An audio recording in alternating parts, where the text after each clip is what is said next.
Hi hello welcome to మమ్మా semi food. ఎప్పుడు variety డిషెస్తోని మీ ముందుకుంటుంది మమ్మా సెమీ ఫుడ్. ఇవాళ ఖతల్ బిర్యానీ చేసుకుందాం.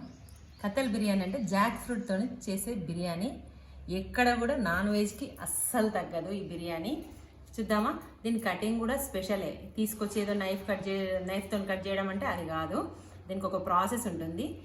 ఈ వీడియో స్కిప్ చేయకుండా అంతా చూస్తూ ఉండండి. చిన్న చిన్న టిప్స్ ఇస్తూ ఉంటాం మధ్య మధ్యలో. ఓకేనా? Let's go.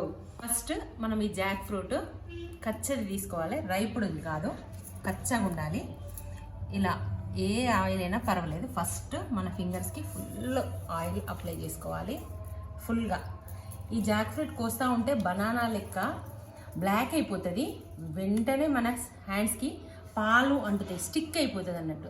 ఆ స్టిక్ మనం ఎంతసేపు కడుక్కున్నా, ఏ ఫేస్ వాష్లతో కానీ హ్యాండ్ వాష్లతో కడుక్కున్నా కూడా పోదు. ఇది చూసిందా, నేను తెంపినప్పుడు ఇది పాలు వెళ్తాయి దీంట్లోకి వెళ్ళి. చూసిన ఎంత జిగురుందో. ఈ ఫెవిక్విక్లు కూడా అక్కడికి రావు, అంత జిగురు ఉంటుంది.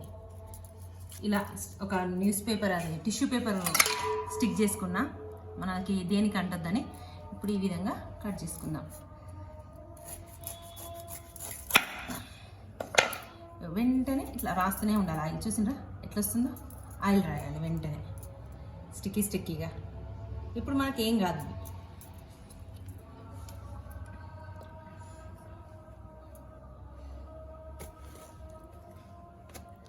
నైఫ్ జారుతూ ఉంటుంది, మనం ఫోర్స్ అప్లై చేయాలి. కచ్చది కాబట్టి చాలా గట్టిగా ఉంటుంది. Nice, looks interesting mummy. చూసిండ్రా? వెంటనే ఆయిల్ రాయాలి. పాలు గారుతున్నాయి, కనబడుతుందా? అవును. వెంటనే ఆయిల్ రాయాలి. ఈ కచ్చది అయితేనే పాలు వస్తాయి, పండిన అయితే ఎక్కువ రావు.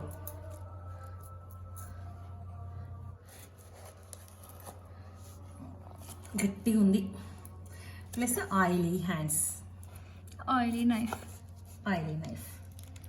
టాస్క్ కట్ చేయడం. కానీ సంథింగ్ డిఫరెంట్. మీరు మార్కెట్లో కొనుక్కుంటే వాళ్ళే కట్ చేసి ఇస్తారు. కాకపోతే మేము అక్కడ చెట్ల నుంచి తెంపుకొని వచ్చినాము, అందుకే మనమే కష్టపడాలి. Something pure need some efforts. ఇది కూడా పీల్ చేసేసుకోవాలి, కట్ చేసేసుకోవాలి.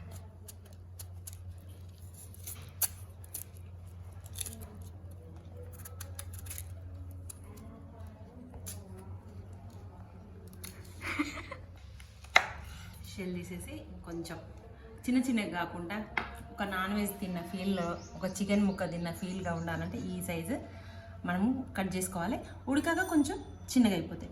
ఇక్కడ రెడీగా నేను సాల్ట్ వాటర్ రెడీ చేసుకున్నాం. వాటర్లో సాల్ట్ వేసేసి ఈ పీసెస్ అందులో వేయాలి. ఓకే, మరి ఈ 2 గిన్నెలు ఎందుకు మమ్మీ? అవి నేను ఫ్రూట్ తెచ్చాం కదా, జాక్ ఫ్రూట్ తినడానికి, ఫ్రూట్ అది కట్ చేయడానికి అని చెప్పేసి పెట్టేసుకున్నాను నేను. ఓకే. ఈ మిడిల్లో తీసేయాలి, ఈ పార్ట్ తీసేయాలి. ఇది వేస్ట్ పార్ట్ మనకి.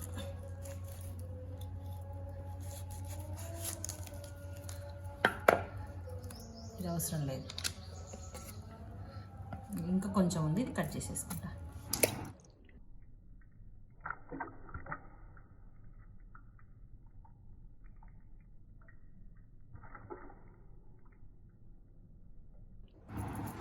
ఇలా అన్నీ కట్ చేసుకున్నాక అంతా కంప్లీట్ అయిపోయినాక మళ్ళీ ఒకసారి చూపిస్తా. స్టే ట్యూన్ టు మమ్మా సెమీ ఫుడ్.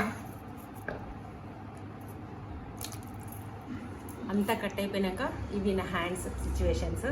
ఎంత రెడ్గా అయిపోయినాయి, కొంచెం పెయిన్గా ఉంది, టఫ్గా కటింగ్ అయిపోయింది. ఈ గిన్నె తీసుకున్నాను నేను బాయిలింగ్ కోసం అని చెప్పేసి. ఇప్పుడు గిన్నె సరిపోవట్లేదు, ఇన్ని వచ్చినాయి అన్నట్టు మనకి పనసకాయలు. ఇప్పుడు ఈ గిన్నెలోకి షిఫ్ట్ చేస్తున్నా. ఇందులో కొంచెం ఎక్స్ట్రా వాటర్ కూడా పోసేసుకొని, కొద్దిగా పసుపు వేసుకొని స్టవ్ మీద పెట్టాలి. ఓకే, చాలు.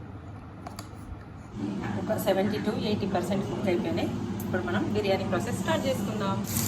ఫస్ట్ ఒక గిన్నె పెట్టుకొని అందులో ఆయిల్ వేసుకొని, కొన్ని ఆనియన్స్ వేసుకొని, వెంటనే కొంచెం ఫ్రై అయ్యాక జాక్ ఫ్రూట్ వేసుకొని దీన్ని కూడా కొంచెం గోల్డ్ ఫ్రై వచ్చేటట్టు వేయించుకోవాలి. ఇప్పుడు కొంచెం మన బిర్యానీకి సరిపడా అల్లం వెల్లుల్లి పేస్ట్ ఒక 2 స్పూన్స్ వేస్తున్నాను. వెజిటేరియన్ వాళ్ళ నాన్ వెజ్ బిర్యానీ ఇది. మంచిగా కలుపుకోవాలి. ఇప్పుడు పసుపు కూడా వేసుకొని మంచిగా చక్కగా కలుపుకోవాలి. బగారాకు, దాల్చిన చెక్క, యాలకులు, సాజీరా అన్నీ వేసి కొంచెం కలుపుతున్నా.